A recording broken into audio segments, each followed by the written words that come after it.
السلام علیکم ورحمۃ اللہ وبرکاتہ. کیسے ہو آپ سب لوگ؟ ٹھیک ہو؟ چلو ماشاء اللہ.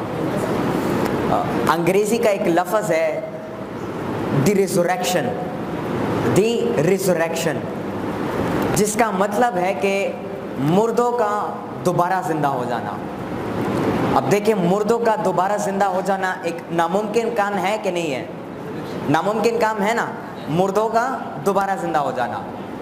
اسی لفظ پہ ترکی کے جو لیڈر ہیں طیب اردوغان، عالم اسلام کے آج کل ایک بہت بڑے لیڈر ہیں، انہوں نے انویسٹمنٹ کر کے ایک سیریز بنائی ہے دی ریلیز ارطغرل، جس کو آپ انگلش میں ٹرانسلیٹ کرو تو بنتا ہے دی ریزوریکشن ارطغرل. ارطغرل جو ہے ایک واریر تھے، ایک بہت بڑے جنگجو رہ چکے ہیں ترکش کے. اور ارطغرل جو ہیں وہ شخصیت ہیں کہ جنہوں نے خلافت عثمانیہ کی بنیاد رکھی. خلافت عثمانیہ کا نام سنا ہے؟ سلطنت عثمانیہ. ارطغرل نے سلطنت عثمانیہ کی بنیاد رکھی تھی. عثمان جو تھا وہ ارطغرل کا بیٹا تھا. اس سیریز میں وہ مسلمانوں کی تاریخ کو بڑے خوبصورت انداز میں بیان کرتے ہیں. اس سیریز میں جو لیڈر ہے ترکی کا طیب اردوغان، کوشش یہ کرتے ہیں کہ اپنے قوم کے لوگوں کی صحیح طریقے سے تربیت کر سکے، اور جو آج کل کے دور کے مسلمان ہیں ان کو آگاہ کر سکے کہ ہماری تاریخ میں جو کردار تھے، جو کیریکٹرسٹکس تھے، وہ کیسے تھے، جو کریکٹرز تھے ہماری کردار ہماری تاریخ میں، اور ہماری تاریخ کیسی ہے. اس کے حوالے سے وہ ڈرامہ بنایا. وہ ڈرامہ، وہ سیریز سلطنت عثمانیہ پر بنایا گیا ہے کہ اس کی بنیاد کیسے رکھی گئی. اس میں دراصل سٹوری یہ ہوتی ہے کہ ایک کائی قبیلہ ہوتا ہے. کون سا قبیلہ؟ کائی. وہ قبیلہ جو ہے بہت زیادہ غریب قبیلہ ہوتا ہے. مطلب ان کے پاس کھانے کو بھی اتنا کچھ نہیں ہوتا، ان کے پاس اپنی ڈیفنس کرنے کو ہتھیار بھی اتنے نہیں ہوتے. وہ لوگ، ان کے پاس رہنے کو اپنی زمین بھی نہیں ہوتی، بلکہ وہ کبھی کبھار جب گرمی کا موسم آتا تھا تو وہ اپنے ٹینٹ اٹھا کر ہجرت کرتے تھے ایک ٹھنڈے علاقے میں، اور جب سردی کا موسم آتا تھا تو اس ٹھنڈے علاقے سے وہ واپس اپنے ٹینٹ اٹھا کے ہجرت کرتے تھے گرم علاقے میں. اپنی زمین تک ان کے پاس نہیں تھی. پھر اس چھوٹے سے غریب سے قبیلے کے اندر ایک نوجوان پیدا ہوتا ہے ارطغرل کے نام سے، اور پھر وہ پورا قبیلہ اس ایک نوجوان کی تربیت کرتا ہے. اور وہ ایک نوجوان پھر آگے جا کر اپنی محنت سے اور اپنی پاور آف فیتھ سے پوری خلافت عثمانیہ کی بنیاد رکھتا ہے. مسلمانوں کی ایک بہت بڑی سلطنت رہ چکی ہے، اس کی بنیاد وہ رکھتا ہے. اس ڈرامے میں جو مین کردار ہوتے ہیں وہ 4 ہوتے ہیں، اور یہ 4 بہت بڑے جنگجو ہوتے ہیں اور آپس میں دوست ہوتے ہیں. ایک کا نام ہے ارطغرل، جو کہ ان کا لیڈر ہوتا ہے. دوسرا ہوتا ہے ترگت، جو کہ ارطغرل کا رائٹ ہینڈ ہوتا ہے اور بہت اچھا واریر ہوتا ہے. تیسرا ہوتا ہے بامسے، وہ بھی ایک بہت اچھا واریر ہوتا ہے. اور چوتھا ہے دوگان. یہ 4 آپس میں دوست ہوتے ہیں، اور یہ ان کا لیڈر ارطغرل ہوتا ہے، اور ان چاروں کا ایک ہی مقصد ہوتا ہے. یہ 4 کے 4 لوگ ایک بات پہ متفق ہوتے ہیں، اور وہ بات کیا ہے کہ ہم صرف اللہ تعالیٰ کی عبادت کرتے ہیں، اور اللہ تعالیٰ کے علاوہ ہم کسی اور کی عبادت نہیں کرتے ہیں. We only surrender to almighty Allah. اس بات پر وہ چاروں کے چارے متفقہ ہوتے ہیں، اور اسی ایک بات کے بنیاد وہ بندہ اٹھ کھڑا ہوتا ہے اور مسلمانوں کی ایک بہت بڑی خلافت کی بنیاد رکھتا ہے. میں آپ کے ساتھ ایک سٹوری شیئر کرنا چاہوں گا. بیسکلی میں آپ کو سمجھانا چاہتا ہوں اس سین کیا ہے اس ڈرامے کا. اس میں یہ دکھایا جاتا ہے کہ کیسے ایک مسلمان نوجوان جو کہ انصاف کی بات کرتا ہے، ظلم کے خلاف لڑنے کی بات کرتا ہے، جو کہ اسلام کے جھنڈے کو، اسلام کے انصاف کے جھنڈے کو پوری دنیا میں پھیلانے کی بات کرتا ہے. اس ڈرامے میں یہ دکھایا جاتا ہے کہ آپ نے پاور آف فیتھ کو کیسے بلڈ کرنا ہے، ایمان کی طاقت کیا چیز ہے. یہ چیزیں آپ کو اس ڈرامے کے اندر جب آپ اس کو دیکھو گے تو آپ کو خود بخود سمجھ آ جائے گا. اس ڈرامے میں اس شخصیت کی بہادری دکھائی جاتی ہے. جب منگول اسے گھیر لیتے ہیں اور منگول اسے جو ہے شکست دینے کی کوشش کرتے ہیں، وہ اکیلا ہوتا ہے، لیکن وہ اکیلا بہت سارے منگولیوں کے خلاف لڑ کر وہاں سے چھوٹ کر واپس آ جاتا ہے. وہ ایک شخصیت، وہ ایک چھوٹا سا قبیلہ کہ میں نے بات کی نا کائی، بہت غریب ہوتا ہے، وہ ایک قبیلہ بیک وقت کروسیڈرز کے ساتھ، ٹیمپلرز کے ساتھ، منگول کے ساتھ، ایوبیدس کے ساتھ، یہ 4 اس وقت کے بہت بڑے بڑے امپائرز تھے، وہ ایک چھوٹا سا قبیلہ بیک وقت ان 4 بڑے بڑے سلطنتوں سے ٹکرا رہا ہوتا ہے، اور وہ 4 دوستوں کی جو میں نے بات کی، وہ 4 دوست ان سب کے خلاف لڑ رہے ہوتے ہیں۔ اس ڈرامے میں جو کردار ہوتا ہے تو وہ ہمیشہ ایک ہی بات کرتا ہے، ایمان کی طاقت۔ اس کے اندر ایک اور کردار بھی ہوتا ہے ابن العربی کے نام سے، جو کہ اندلوسیہ سے تعلق رکھتا ہے، وہ اللہ کا ایک بہت بڑا ولی ہوتا تھا۔ وہ ہمیشہ ارطغرل کو گائیڈ لائن دیتا تھا، جب بھی ارطغرل جس نے خلافت عثمانیہ کی بنیاد رکھی، وہ جب بھی مشکل وقت میں پھنس جاتا تھا تو وہ ابن العربی اللہ تعالیٰ کا ولی اس کی مدد کرتا تھا اور اس کو سمجھانے کی کوشش کرتا تھا۔ اس ڈرامے میں جو سب سے زبردست بات اور سب سے پیاری بات جو مجھے نظر آئی وہ یہ ہے کہ وہ ارطغرل حضور صلی اللہ علیہ وآلہ وسلم کی سنتوں کو فالو کرتا ہے اور اسے پریکٹیکل لائف میں امپلیمنٹ کرنے کی کوشش کرتا ہے۔ یہ ایک بہت بڑا فائدہ ہے اس ڈرامے کا، اور ایک بہت بڑا سبق ملتا ہے اس ڈرامے سے ہمیں۔ تو وہ ابن العربی ایک دفعہ ارطغرل جو ہے وہ پھنس جاتا ہے، اور کیونکہ وہ بہت زیادہ، جس طرح میں نے آپ کو بتایا نا، بڑی بڑی طاقتوں سے لڑ رہا ہوتا ہے، تو ان طاقتوں کے علاوہ بھی جو اس کا قبیلہ ہے، اس قبیلے کے اندر بھی غداروں سے لڑ رہا ہوتا ہے۔ ایک وقت میں ایسا ہوتا ہے کہ ارطغرل کا جو باپ ہے، جو والد ہے سلیمان شاہ، اس کا ایک دوست ہوتا ہے جس کو وہ اپنا بھائی مانتا ہے، کردوغلو نام ہوتا ہے اس بندے کا۔ وہ بندہ ہوتا ہے غدار، لیکن وہ لگتا چاچا ہے ارطغرل کا، ارطغرل اسے اپنا چاچا مانتا ہے، لیکن وہ بندہ تھا غدار۔ وہ اندر ہی اندر رہ کر اپنے آپ کو اچھا ساتھ دکھاتا تھا، چہرہ، وہ کہتے ہیں نا چہرہ روشن اندرود چنگیز سے تاریک تر، تو اس کی مثال ایسے تھی۔ بظاہراً تو وہ ارطغرل کا چاچا تھا، لیکن اندر سے وہ منگولیوں کے ساتھ، عیسائیوں کے ساتھ، ان سب کے ساتھ ملا ہوا تھا اور غداری کر رہا تھا۔ تو ارطغرل کو بیک وقت بہت زیادہ مشکلات تھے، لیکن وہ ایک نوجوان اپنے ان 3 دوستوں کے ساتھ مل کر بہت بڑے سلطنتوں سے ٹکراتا ہے۔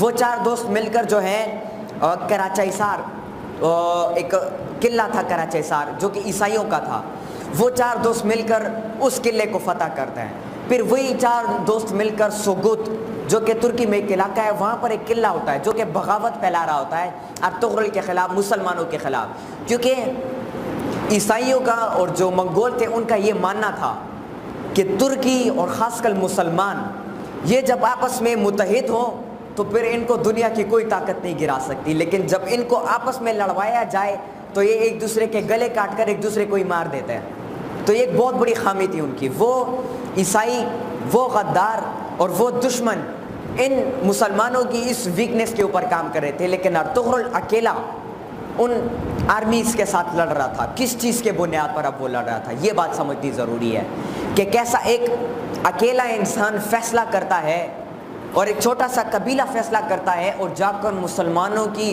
اتنی بڑی سلطنت کو قائم کرتا ہے۔ کیسے؟ وہ چیز ہے the power of faith، ایمان کی طاقت، کہ جب آپ اس بات پر یقین کرتے ہو، یقین رکھتے ہو کہ نہیں ہے کوئی لائق عبادت کے مگر اللہ، اور اس بات پر عمل کرتے ہو، اور جو انصاف کی بات کی گئی، جس شریعت کو آپ اپناتے ہو، آپ جو ہے حضور صلی اللہ علیہ وآلہ وسلم کی سنتوں کو اپناتے ہو، وہ پاور آف فیتھ وہ نوجوان اپنے اندر بلڈ کرتا ہے، اپنے اندر بیدار کرتا ہے اسے، اور وہ جا کر اتنی بڑی سلطنت کو قائم کر دیتا ہے، اتنی بڑی سلطنت کو کھڑی کر دیتا ہے۔ پھر اسی پاور آف فیتھ کو، اسی اسٹریٹجی کو، اسی کانسیپٹ کو علامہ اقبال رحمۃ اللہ علیہ خودی کا نام دیتے ہیں۔ خودی کا لفظ سنا ہے؟ بہت دفعہ سنا ہوگا، کتابوں میں پڑھا ہوگا۔ میں آپ کو آج سمجھاتا ہوں کہ یہ خودی کیا چیز ہے۔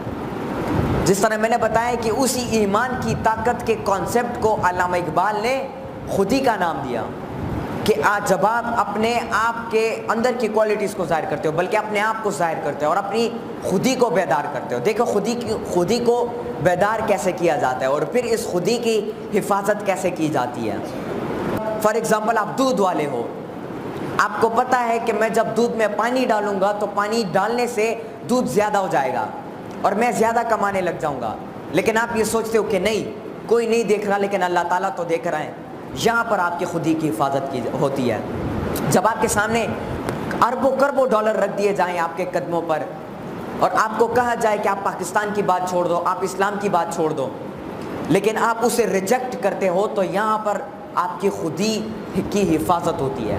اسی طرح ارطغرل کی مثال میں نے آپ کو دی، سونے جواہرات کے جو ٹریجرز ہوتے ہیں نا، جو باکسز ہوتے ہیں، وہ بھر کے لا کے ارطغرل کے قدموں میں رکھ دیے جاتے ہیں، لیکن ارطغرل اسے ریجیکٹ کرتا ہے صرف کس وجہ سے کہ اس کے دل کے اندر ڈر ہے کہ کوئی نہیں دیکھ رہا لیکن وہ ذات مجھے دیکھ رہی ہے۔ جب آپ اس یقین کو اور اس ڈر کو اپنے دل کے اندر بٹھاؤ گے تو پھر آپ کی خودی کی حفاظت ہوگی یہاں پر، اور پھر آپ کو وہ مقام ملے گا کہ جو کہتے ہیں نا کہ بظاہراً تو فقیر نظر آتے ہیں لیکن اندر سے وہ ایک بہت بڑے بادشاہ ہوتے ہیں۔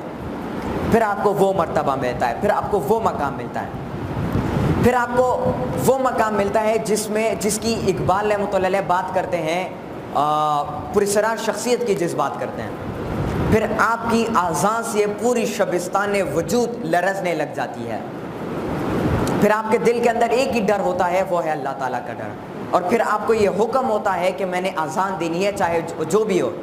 علامہ اقبال رحمۃ اللہ علیہ کا ایک شعر ہے کہ اگرچہ بدھ ہو جماعت کے آستینوں میں، مجھے ہے حکم اذان لا الہ الا اللہ، کہ اگرچہ بدھ ہو، بدھ جانتے ہو جس کی سجدہ کرتے ہیں، اگرچہ بدھ ہو جماعتوں کے آستینوں میں، جو آستین ہے، جو پلرز ہے جماعت، اس میں بدھ کیوں نہ لگے ہو، لیکن پھر بھی مجھے حکم ہے اذان لا الہ الا اللہ، پھر بھی میں نے لا الہ الا اللہ کی اذان دینی ہے اور پوری دنیا میں دینی ہے۔ تو اسی ایک کانسیپٹ کے بنیاد پر، دا پاور آف فیتھ، خودی کے بنیاد پر وہ چھوٹا قبیلہ کھڑا ہوتا ہے اور اتنا بڑا ناممکن کام کر کے دکھاتا ہے کہ آج اس کے اوپر سیریز بنتی ہے اور سیریز کو نام دیا جاتا ہے دی ریزریکشن، مردوں کا دوبارہ زندہ ہو جانا، یعنی ناممکن کا ممکن ہو جانا۔ کیسے ممکن ہے؟ ایک چھوٹا سا قبیلہ بہت زیادہ غریب ہے، کچھ بھی نہیں ہے اس کے پاس، یہ کیسے ممکن ہوا کہ وہ اٹھ کھڑے ہوئے اور اتنے بڑے بڑے سلطنتوں سے ٹکرائے اور ان کو شکست دی اور آگے جا کر اتنا بڑا مقام حاصل کیا؟ اچھا، میں آپ لوگوں کو بتا رہا تھا کہ میں آپ لوگوں کو واقعہ بتاتا ہوں اس سیریز کے حوالے سے۔ اس میں ایک دفعہ ایسا ہوتا ہے، جو سیزن 5 آیا ہے ابھی، اس کا لاسٹ سیزن، اس میں یہ ہوتا ہے کہ ارطغرل وہ شخصیت جو ہے وہ لڑ رہا ہوتا ہے منگولیوں کے خلاف۔ منگول جو ہے اس میں پوری دنیا میں قابض ہو چکے ہوتے ہیں اور وہ ترکی پر بھی حملہ کرنے کے لیے آتے ہیں، تو منگول سے وہ لڑ رہا ہوتا ہے۔ منگولیوں کے علاوہ عیسائی جو ہیں اس کے خلاف بغاوت پھیلا رہے ہوتے ہیں، اور ترکی جو قبیلے ہیں ان کو لالچ دے کر، ان کو خرید کر ایک دوسرے کے خلاف لڑوا رہے ہوتے ہیں، لیکن وہ اکیلا بندہ، وہ ارطغرل، وہ ان سب کو دوبارہ اکٹھا کرتا ہے اور ان سب کو دوبارہ متحد کرتا ہے، اور جو جتنے بھی مسائل ہوتے ہیں ان سب کو حل کرتا ہے۔ اس میں ایسا ہوتا ہے کہ جو بازار ہوتا ہے ارطغرل کا، اس کے اندر عیسائیوں کا ایک جاسوس ہوتا ہے دراگوس کے نام سے، وہ کمانڈر ہوتا ہے عیسائیوں کا، ترکی زبان میں اسے کومنتان کہتے ہیں۔ تو وہ دراگوس جو ہے وہ ارطغرل کے بازار کے اندر ہی ہوتا ہے، اور وہ چھپ چھپ کے غداری کر رہا ہوتا ہے اور چھپ چھپ کے جاسوسی کر رہا ہوتا ہے کہ ارطغرل کیا کر رہا ہے، یہ اس وقت کس جگہ جا رہا ہے۔ جب ارطغرل کسی جگہ فیصلہ کرتا تھا جانے کے لیے تو وہ بندہ اپنی ٹیم کو آرڈر دیتا تھا، اور پھر اس کی جو ٹیم ہوتی تھی یا آرمی ہوتی تھی، وہ آرمی آ کر اس کے اوپر حملہ کرتی تھی، لیکن وہ پھر بھی ان سب کو مار کر ان سب کو شکست دے دیتا تھا، وہ جیت جاتا، وہ جیت کے واپس آتا تھا۔ اس ایک شخص نے اپنی زندگی میں بہت زیادہ فتوحات کی ہیں، بہت زیادہ فتوحات کی ہیں، کئی زیادہ قلعے فتح کیے، کئی زیادہ شہروں کو اس نے فتح کیا، اور اسلام کو اس نے دوبارہ زندہ کیا۔ دیکھیں، اسلام کے جو ہے 3 ادوار گزرے ہیں۔ ایک دور وہ تھا جس کو ہم قرون اولیٰ کے نام سے جانتے ہیں، کہ جس میں اسلام پوری دنیا میں پھیلتا ہے، اسلام کی تہذیب، ہم سب کی تہذیب پوری دنیا میں پھیلتی ہے۔ لیکن پھر دوسرا دور وہ آتا ہے کہ جب کفار جو ہیں، جو کافر ہیں، وہ مسلمانوں کے خلاف اٹھ کھڑے ہو جاتے ہیں اور ان پر حملے کرنا شروع کر دیتے ہیں، ان کو کمزور کرنے کی کوشش کرتے ہیں۔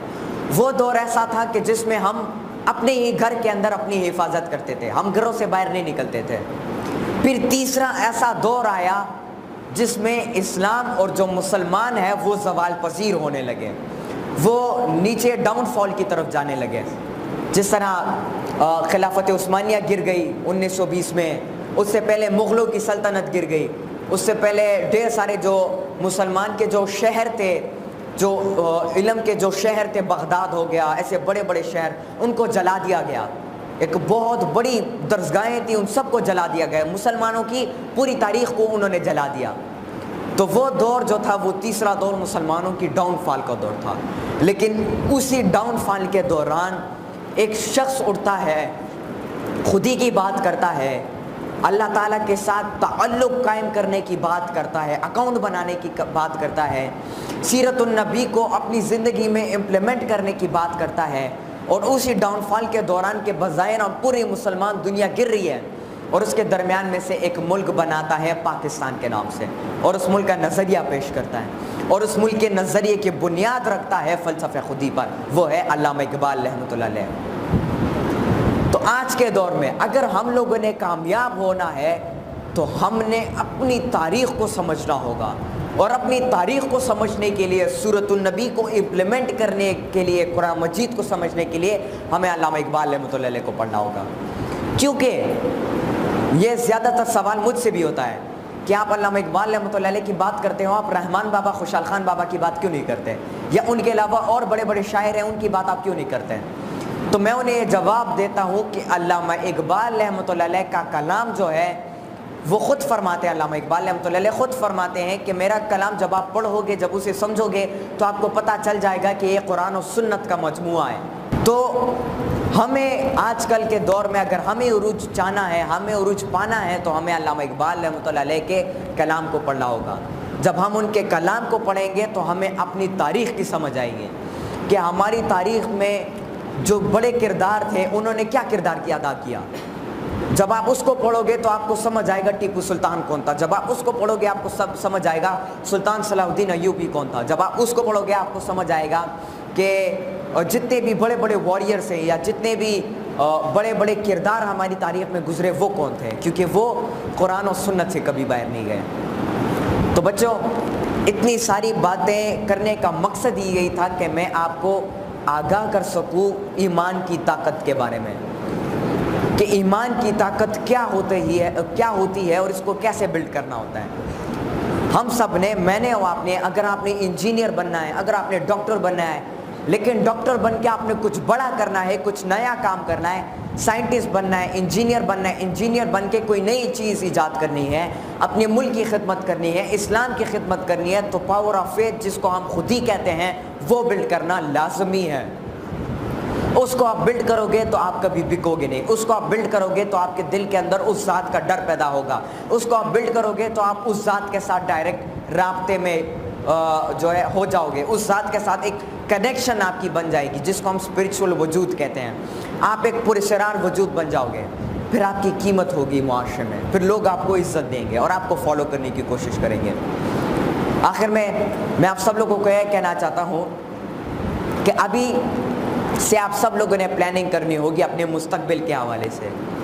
کوشش کرو کہ اپنی اردو کو، اپنی عربی کو، اپنی انگریزی زبان کو، ان سب کو سیکھو اور ان سب کو اور بھی بہتر کرنے کی کوشش کرو۔ اگر کوئی زبان آپ لوگ سیکھنا چاہتے ہو، اس کو بہتر کرنا چاہتے ہو، اپنی ریڈنگ، اپنی اسپیکنگ میں فلوئنسی لانا چاہتے ہو، تو اس کے لیے میں ایک آخری بات کرنے جا رہا ہوں، اس کے بعد میں اجازت چاہوں گا کہ آپ سب لوگوں نے اخبار آتا ہے نا، اخبار، تو اس اخبار کو پڑھنا شروع کرو، چاہے وہ انگریزی کا ہو کہ اردو کا ہو۔ پھر اس اخبار میں تیسرے یا چوتھے صفحے پہ آرٹیکلز لکھے ہوتے ہیں، ان آرٹیکلز کو پڑھنا شروع کرو، اور ان آرٹیکلز کو پڑھنے کے بعد جو مشکل الفاظ ہیں آپ کے لیے ان کو ہائی لائٹر نہیں ہوتا، ہائی لائٹر، اسے ہائی لائٹ کر دیا کرو یا پینسل سے اپنے لیے ہائی لائٹ کر دیا کرو، اور پھر ایک کاغذ پر ایک صفحے پر لکھو پہلے ورڈز، پھر اس کے بعد لکھو میننگز، پھر اس کے بعد لکھو سینونم، پھر اس کے بعد لکھو اینٹینم، اور پھر اس کے بعد جو ہے آخر میں لکھو یوز ان اے سینٹینس۔ یہ انشاءاللہ کسی دن میں آپ کو ڈیپتھ میں ایکسپلین کروں گا۔ یہ لکھ کر جو مشکل الفاظ ہیں اس کو انٹرنیٹ میں سرچ کرو، کمپیوٹر لیب تو ہے نا آپ کے پاس، آپ لوگ جاتے ہو وہاں پہ سرچ کرتے ہو، تو اپنے لیے ان مشکل الفاظ کو لکھا کرو اور ان کو کمپیوٹر کے ذریعے سے، انٹرنیٹ کے ذریعے سے اس کی میننگز اس کے سینونمز اور اس کے جو اینٹینمز ہیں اور اس کے جو یوز ان اے سینٹینس ہے کہ کس جملے میں وہ استعمال ہوگا. You have to learn those things. And secondly I would like to say that start reading books. کتابیں پڑھنا شروع کرو. کم سے کم ہفتے کے اندر ایک کتاب پڑھنا شروع کرو, ایک کتاب ختم کرنے کی کوشش کرو, اور مہینے کے اندر 4 کتابوں کو پڑھنا شروع کرو. جب آپ اس کو پڑھیں, یہ کوئی مشکل جاب نہیں ہے, ڈرو مت. یہ کوئی مشکل, کوئی ڈیفیکلٹ جاب نہیں ہے, کوئی ہارڈ جاب نہیں ہے, بہت ہی زیادہ ایزی ہے. ان کتابوں کو پڑھنا شروع کرو, اس کے اندر سے جو علم ہے اس کو حاصل کرنا شروع کرو. اسی طرح آپ کی ریڈنگ بھی امپروو ہوگی, آپ کے علم میں بھی اضافہ ہوگا, آپ کی قیمت بھی بننا شروع ہو جائے گی, اور آپ اپنے انٹرسٹ کو بھی پیدا کر پاؤ گے. ٹھیک ہے جی, چلے, بہت بہت شکریہ, تھینک یو ویری مچ, السلام علیکم.